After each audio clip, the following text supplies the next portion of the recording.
Hello বন্ধুরা, good morning. আমি সঙ্গীতা। আমার নতুন আরেকটা ঝলমলে ব্লগে তোমাদেরকে অনেক অনেক ওয়েলকাম আর ভালোবাসা।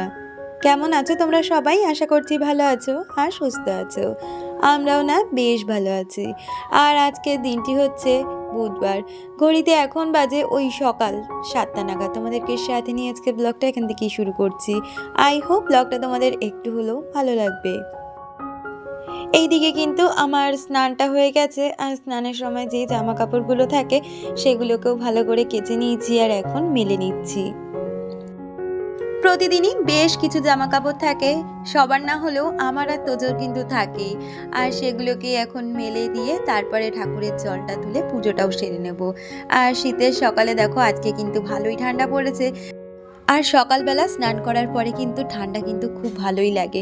সেই জন্য আজকে একটা ফুলহাতা গেঞ্জি পরে নিয়েছিলাম, কারণ কি জানো তো, আমার যেন হাতগুলোতেই বেশি ঠান্ডা লাগে। সেই জন্য ফুলহাতা গেঞ্জি পরে থাকলে আর এই পরেই কিন্তু পুজোটা সেরে নেব।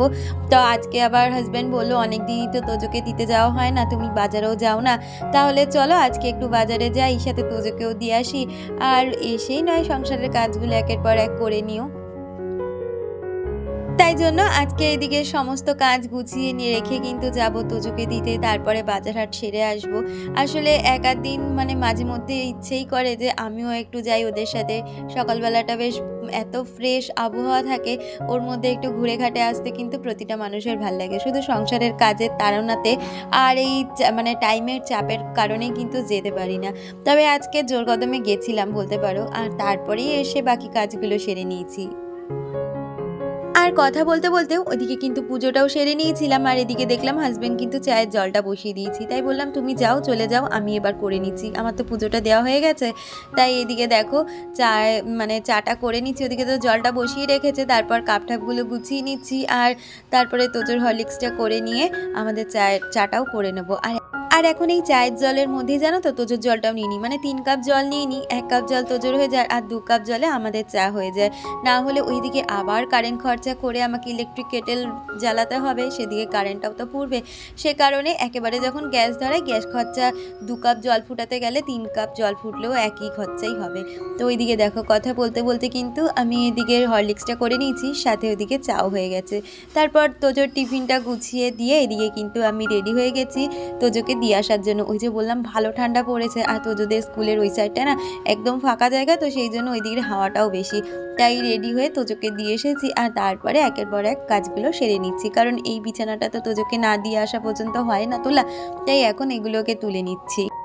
আমাকে মিতালি দি কমেন্ট করেছে, দিদি লিখেছে খুব ভালো লাগলো ভিডিওটা, একটু বেশিই ভালো লাগলো তোমার গোপু সোনাদের, দারুণ লাগছে, ডিনারটাও খুব সুন্দর হয়েছে, ভালো থেকো, ভালোবাসা নিও।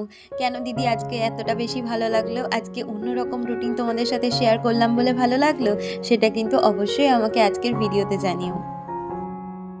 আর দেখো তোজোকে দিয়ে আসতে আসতে ওই মোটামুটি 9:45 নাগাদ বেজে গেছিল, আর এদিকে জানলা খুলেই কিন্তু বিছানার ওপর কি সুন্দর রোদ পড়েছে। আর তারপরে বিছানাটা তুলে নিয়ে তারপরে ঝেড়ে নেব।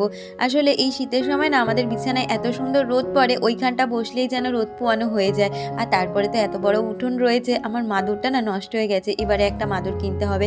আগের বছরে সারা শীত ওরকম মাদুর পেতেই উঠোনে কাটিয়েছি বলতে পারো। এমন এমন দিন গেছে দুপুরের লাঞ্চটাও কিন্তু ওই মাদুর পেতে উঠোনের মধ্যেই করে দিয়েছি। সাথে এমন অনেক দিন গেছে রাত্রিবেলা কিন্তু ওখানে আমরা বোনফায়ারও করেছি। তো এই দিনগুলো কিন্তু আবার আসতে চলেছে, আর শীত মানেই কিন্তু একসাথে সবাই মিলে আনন্দ ফুর্তি। আর কি জানো তো, আমাদের না অত কারোর বন্ধু বান্ধব নেই, আমরা 3জনই একে অপরের সঙ্গী। আর কি জানো তো, এখনকার দিনে তো মানুষ আর স্বার্থ ছাড়া মেশে না, তাই আমাদের আর ওই স্বার্থের জন্য মানুষের বন্ধুত্ব খুব একটা পছন্দ নয়। তবে তবে বন্ধু যে নেই সেটা নয়, আছে, সময় বিশেষে তাদের সাথে কথাবার্তা হয়, কিন্তু আমাদের যে নিজেদের আনন্দ সেটা আমরা 4জনে মিলেই করি। আর তাতে কিন্তু যে বাইরের লোক এলে আনন্দ বেশি হবে, নিজেদের ঘরের লোকে আনন্দ হবে না, সেইটা না। আর আমি আর আমার হাজব্যান্ড কিন্তু একে অপরের কিন্তু বলতে পারো ওই বন্ধুরই মতন। তো আমরা একে অপরের সাথে সমস্ত কিছু শেয়ার করি, খাওয়া দাওয়া সমস্তটাই একসাথে করি। তো যাই হোক, কথা বলতে বলতে দেখো এই ঘরে চলে এসেছি, আর সাথে এখন বিছানাটাকেও গুছিয়ে নেব। তার আগে এদিকে জামা কাপড়গুলো গুছিয়ে জায়গা মতন রেখে দিই, তারপরে বিছানাটা পরিষ্কার করে নেব। আমাকে পারমিতাদি কমেন্ট করেছিলে, দিদি লিখেছিলে ভালো লাগলো, গরম খাবার প্লাস্টিকের বক্সে দেবে না, ঠান্ডা করে তারপর দিও। ঠিক আছে দিদি, তোমার কথাটা আমি মাথায় রাখবো। আর তোজোর যে টিফিন বক্সটা দেখছো এটা কিন্তু মাইক্রোপ্রুফ, সেই কারণেই আমি গরম খাবার দিই। ওতে কিন্তু অসুবিধে হয় বলে আমি তো জানি না, তবে তোমরা যখন বলছো নিশ্চয়ই আমি ওর খাবারটা ঠান্ডা করে তারপরে এই টিফিন বক্সে প্যাক করব। আর এদিকে দেখো কথা বলতে বলতে আমি কিন্তু একটার পর একটা জামা কাপড়গুলো সুন্দরভাবে গুছিয়ে নিচ্ছি। আসলে এই ঘরটা তোমাদের বলি না, জামা কাপড়েই শুধু নোংরা হয়, এছাড়া এই ঘরটা কিন্তু খুব একটা বেশি নোংরা হয় না। শুধু জামা কাপড় রাখা, বই খাতা, ব্যাগপত্র রাখতেই এই বিছানা আর এই ঘরটা নোংরা হয়। নাহলে সোফাটা কিন্তু আমরা কেউ বসেও দেখি না যে সোফার মধ্যে বসলে কীরকম লাগে। আর সত্যি কথা বলতে আমি না সোফায় কাউকে বসতে দিই না, কারণ সোফাতে কেউ যদি বসে ওই সোফা কভারটা না কুঁচকে যায়, আর সেটা দেখতে আমার এত বিরক্তি লাগে সেটা তোমাদের কি আর বলবো। এমনি বিছানাপত্র মানে চাদরটা যদি কুঁচকে যায় বিছানার, তাতেও আমার শরীরের মধ্যে কীরকম একটা ফিলিংস কাজ করে, সেরকমভাবে বলতে পারো এই সোফার যে কভারটা রয়েছে সেটা কুঁচকে গেলে আমার ভীষণ খারাপ লাগে। আমাকে ঝিলি কমেন্ট করেছে, ঝিলি লিখেছে, দি ভাই তোমার মায়ের হাতের বানানো গোপু সোনাদের শীতের পোশাকগুলো খুবই সুন্দর হয়েছে। আমারও জানো তো তোমার মতন অবস্থা, পুরো শীতকালে এই হাত পা খুব ঠান্ডা হয়ে থাকে, মাঝে মাঝে তো মোজা পরে আমিও শুই, আবার ঘুম ভেঙে গেলে খুলে ফেলি। তোমাদের দুজনের রান্না খুব সুন্দর হয়েছে। থ্যাংক ইউ ঝিলি, এইভাবেই আমার পাশে থেকো। আর এদিকে দেখো জামা কাপড় গুছিয়ে নিয়ে তারপরে কিন্তু বিছানাটাকে সুন্দরভাবে ঝেড়ে নিচ্ছি, আর তার সাথে বিছানা চাদরটা টান টান করে বেঁধে নিচ্ছি। আর ওইদিকে না হাজব্যান্ড সমস্ত কাটাকুটিগুলো করে দিচ্ছে। ও বললো তুমি ঘরের কাজটা সেরে নাও, ততক্ষণে আমি কাটাকুটিগুলো করে দিচ্ছি। তো এটা তো প্রতিদিনের কাজ, এটা নতুন করে তোমাদের বলার কিছুই নেই, তোমরা তো জানোই। আর আজকে যেহেতু আমি বাজারে গেছিলাম, তাই আজকে এনেছি বাজার থেকে এরকম কাতলা মাছ, আর তার সাথে কিন্তু এনেছিলাম মাছের মাথা। আসলে শীতকালে না মাছের মাথা দিয়ে বাঁধাকপি খেতে ভীষণ পছন্দ করি আমি, সেই জন্য। আবার হাজব্যান্ড বলছে কি যে এই বাঁধাকপি দিয়ে মাছের মাথা ভালো লাগে না, কারণ বারবার খেতে গেলে মুখের মধ্যে কাটা বাঁধে, তো সেই জন্য। কিন্তু কি করবে বলো, আমি যখন রিকোয়েস্ট করেছি আর আমি যখন চেয়েছি আজকে বাঁধাকপি খাবো, সেটা তো হবেই। তাই বাজার থেকে বাঁধাকপি আনা হয়েছিল, যেটা কিনা মাছের মাথা দিয়ে করব, আর তার সাথে করে নেবো কাতলা মাছের প্লেন ঝোল। আর এদিকে দেখো একটার পর একটা মাছের মাথাগুলো এক গ্যাসে ভেজে নিচ্ছি, আর আরেকটা গ্যাসে কিন্তু আমি মাছগুলোকেও ভেজে নিচ্ছি। আসলে কি বলতো, দুটো গ্যাসে দুটো কড়াই বসিয়ে রান্নাটা করে নিলে কিন্তু অনেক তাড়াতাড়ি রান্নাটা হয়ে যায়। আমাকে সুমি কমেন্ট করেছে, সে লিখেছে, আজকে তোমাদের দুজনকে একসাথে ভিডিওতে দেখে খুব ভালো লাগলো দি ভাই, আর প্রথম থেকে শেষ অবধি তোমার পুরো ভিডিওটা দেখে নিলাম। অনেক দিন কমেন্ট করতে পারিনি, যাই হোক তোমার পুরো ভিডিওটা খুব খুব খুব ভালো লাগলো। এইভাবেই এগিয়ে যাও, আমরা সকলে তোমার পাশে আছি, ভালোবাসা নিও।